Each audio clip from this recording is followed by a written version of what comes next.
क्या वजह आपको नजर आती है कि इनको क्यों चुना गया है? और हाशिम डोगर साहब से अब तो लग रहा है कि शायद इमरान खान साहब खुश नहीं थे। देखिए, ये तो आने वाले दिन बताएंगे। पार्टी के अंदर एक तासुर था जो हाशिम डोगर साहब हैं, मामलात उनके कंट्रोल में नहीं है, वो पुलिस के खिलाफ कार्रवाई नहीं कर पा रहे, वो नून लीग के जो लोग हैं जिनके ऊपर जेन्युइन केसेस हैं उनको गिरफ्तार नहीं कर पा रहे। क्या वजह आपको नजर आती है कि इनको क्यों चुना गया है? और हाशिम डोगर साहब से अब तो लग रहा है कि शायद इमरान खान साहब खुश नहीं थे।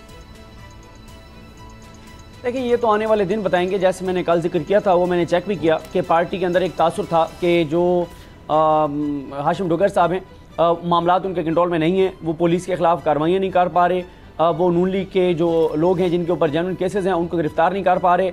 FIA पंजाब भर में छापे मार रही है, PTI के सोशल मीडिया के जो लोग हैं उनको गिरफ्तार किया जा रहा है। फिर ये भी एक था कि जनाब ये कंटेनर यहाँ से पंजाब से इस्लामाबाद की तरफ जा रहे हैं। इस तरह के उनके ऊपर इल्ज़ामात थे या तहफ़्फ़ुज़ात थे या खदशात थे, और मैंने आपको अर्ज़ किया कि तासुर बन गया था कि चीज़ें उनके कंट्रोल में नहीं हैं। ये आने वाले दिन बताएंगे कि क्या मसला सिर्फ जो है वो हाशिम डोगर साहब के एंड पे था या पूरी पंजाब हुकूमत बेबस है। मुशीर दाखिला किसी को ले आएँ, वज़ीर दाखिला किसी को ले आएँ, कोई भी डिलीवर नहीं कर पाएगा।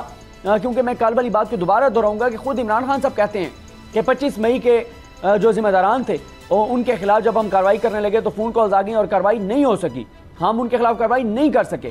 तो ये आने वाले दिन बताएंगे कि ये जो उमर चीमा साहब हैं, उमर सरफराज चीमा साहब, ये कर पाते हैं, इक़दाम नहीं कर पाते, और अगर ये भी डिलीवर ना कर सके तो फिर वाज़ेह हो जाएगा कि मसला इस निज़ाम का था, मसला इस सिस्टम का था, मसला इस पूरी हुकूमत का था, पूरी हुकूमत की बेबसी का मामला था। मसला जो है वो सिर्फ जो है वो हाशिम डोगर साहब के हद तक नहीं था।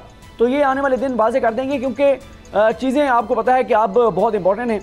अगर इमरान खान साहब को लॉन्ग मार्च करना है तो उसके लिए ज़ाहिर है उनकी ग्रिप मजबूत होनी चाहिए। कहीं ऐसा ना हो कि कुछ जगहों पे मसाइल शुरू हो जाएं, हुकूमत होते हुए भी इक़दाम शुरू हो जाएं। तो ये एक मामला है जो आने वाले दिनों में पता चलेगा।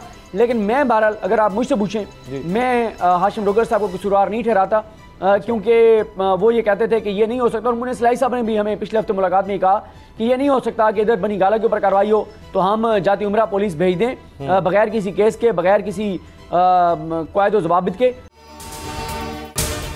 अगर आपको ये वीडियो पसंद आई तो सब्सक्राइब करें और बेल पर क्लिक करें। मैं इमरान खान हूँ, आप बोल्ड न्यूज़ देख रहे हैं। सबसे बड़ा चैनल बोल्ड, सबसे बड़े एंकर इमरान रियाज खान के प्रोग्राम इमरान खान बोल्ड के साथ रेटिंग के तमाम रिकॉर्ड तोड़ दिए। 56% नाज़रीन ने बोल्ड न्यूज़ को देखा, सोशल मीडिया पर भी सबने ज्यादा देखा। सब्सक्राइब करें और बेल दबाएं ताकि कोई खबर रह न जाए।